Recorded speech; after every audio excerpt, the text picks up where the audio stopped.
Over 70% of everybody who watches these videos is not subscribed. So if you enjoyed today's video or any of the ones that you might have seen here in the past, consider subscribing. And thank you so much for watching.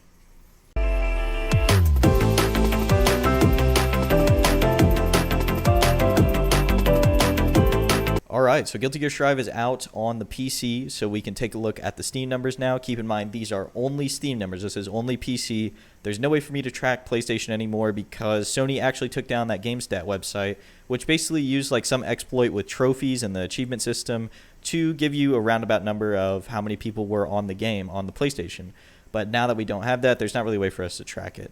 So yeah, there is 30,000 people on Guilty Gear Strive on Steam alone right now. It peaked again 21 minutes ago with 30,000 players, which is insane. I don't think anybody predicted that it would get this many. I thought maybe 10 to 15,000 and then the rest would be on PlayStation, but it has shattered my expectations, you might say.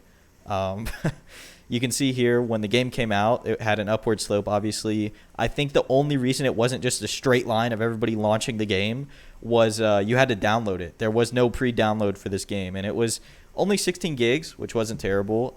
But I know some people don't have the luxury of gigabit, Ethernet connections. So I think that's why it took a little bit longer for this slope to go up.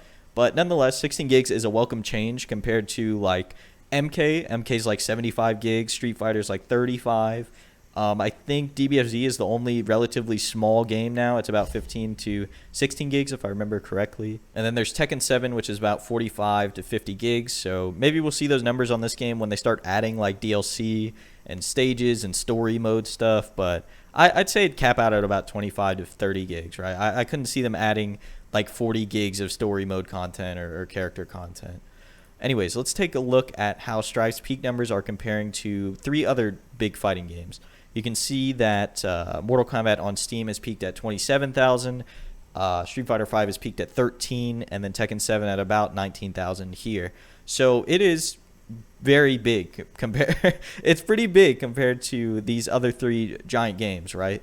And the only game, surprisingly, that has beat it out in peak so far is DBFZ. DBFZ peaked at 44,000 players back, I think 3 years ago when it came out, that's a crazy number. I didn't know that until I looked up the 2D fighter tag here. But yeah, DBFZ is the only game standing that has beat it. It's even beat Brawlhalla, right? And this game is notorious for having a stupid amount of players on at any given time. Look at the amount of reviews too. This game, I think, has a huge player base because 1, it's very easy to pick up, and 2, it has like every IP. It has like Ben 10 and like Adventure Time, and now it's Kung Fu Panda. It's just pulling from basically anywhere it can, and it just has a crazy amount of numbers. But even Strive is beating it out here, as you can see. If you guys are really into fighting game statistics and player numbers and stuff like that, check out fgcharts.com. It only has fighting games on it, and it does update as fast as SteamDB does. Also, the classic Steam charts, it does track hour by hour on here. This one's a little more detailed. I'm not really that big into stats where I check it hour by hour, but I just thought it was very interesting to see how large it had already gotten. And then even if we go back to SteamDB and we tag it by just fighting, not even 2D fighter, 3D fighter, it's still at the top. It's above games that aren't even fighting games that are on here. So it's pretty insane. And if we look at the sales, global top sellers of all products on Steam, it's still at the top. It's still number 1, even though it's out of pre-order and it's been a couple hours. I think the sales are just going to go up because people who are watching it on Twitch, people who are making sure that I think player numbers are a lot more of a metric that casuals take a look at because they're used to playing bigger games, right? They're used to playing like Apex, League of Legends, like getting on the game and just pressing a button and getting in, right? They don't have to go on Discord and stuff. So I think that's what a lot of people use as a metric. So sales are only going to go up now, right? Now that we have the player numbers and people can feel more reassured in their purchase that the game is not going to die overnight. That's always something that everybody says about every fighting game that comes out, it seems like. Since I've been playing them, right, is this game's going to come out, it's going to die in a few months, and then, GG's, you go back to whatever your main game is. But this one seems a little different to me. It seems a little bit different just based on the sheer amount of people who have bought the game, who are playing the game, and even where it's at on the Steam charts. And if you want to see how it compares to some of Steam's biggest games, you can go to the front page of SteamDB. And I swear this is not an ad for SteamDB. I just really like this website. And you can compare it to the biggest games on Steam. So this is, I think, the top 15 games on Steam right now. Terraria is about 34,000. So we might see it up here soon. It might be, 15th or 16th right now, which is really awesome. I've never seen a fighting game crack this chart here, but it is here on trending. And I have seen it a few times. I have seen, like, when Street Fighter V drops a new character, sometimes it'll show up on trending, but never have I seen one at the top. And this is unprecedented for me, right? Like, you guys have probably, you probably know if you watch the channel, I've only been playing like a year and a half of fighting games, so I've never seen one launch this big before. This is pretty cool and pretty insane. I'm very excited to get on the game and start learning, start playing, and ranking up. Anyways, I think that's it from me today. If you enjoyed this video, look forward to more Guilty Gear Strive content.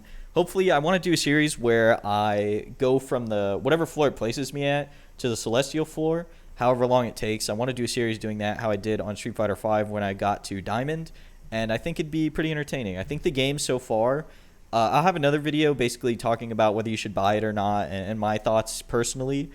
But so far, the game feels a lot more fun than the beta, and I don't know if that's because all the content is unlocked now, because honestly, all I've really done is go through the missions and just scroll through the ones that I didn't understand already, right? So like the Roman cancel, and then some of the matchup ones. The matchup ones are really cool, which basically just tell you like very common moves that certain characters use that are very negative, and then it makes you find a punish for it. It doesn't tell you a punish for your character, which is something I think would be cool if it showed you like an optimal one, but it does make you try and punish it at least, and then it tells you if it worked or not. So if you're now getting into fighting games, if you're very new to Guilty Gear, Strive, if you're new to fighting games in general, check out that mission mode. Check out the mission mode, and you don't have to play all the way through it. If there's things that you don't understand, click on those. And if you don't understand any of it, then yeah, you can play all the way through it. And if you can't do some of it, don't be discouraged, right? Just skip it and come back to it. You don't have to learn everything all in one day is basically what I'm trying to say.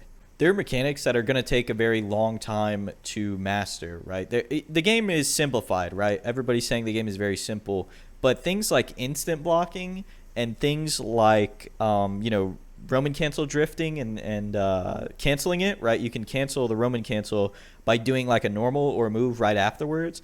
Advanced things like that are going to take you a little bit to understand. I don't even understand them, right? And I've played the game a little bit. I played fighting games for a little while now, and there are very basic things even in the tutorial that I can't do, right? I think the hardest one is like the reversal for some reason. The reversal timing is very tight when you're waking up.